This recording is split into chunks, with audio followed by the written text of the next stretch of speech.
In 2018, I find that there are a lot more opportunities for people who are living with disabilities, and that there are a lot of people that are also stuck in the mindset that they are not able to do certain things because of their disability.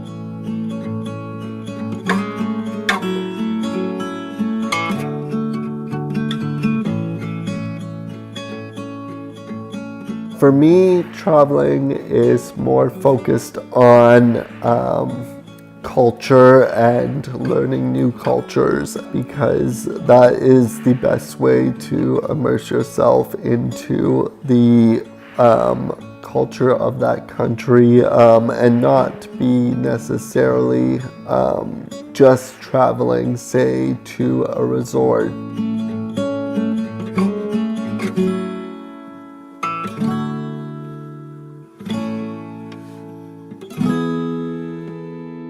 The reason why I want to make this film is so that people are able to see that traveling is not something that is off the table. If you have a disability, it is something that you are able to do. It just has to be planned out, organized, and figured out exactly what way you are going to do it.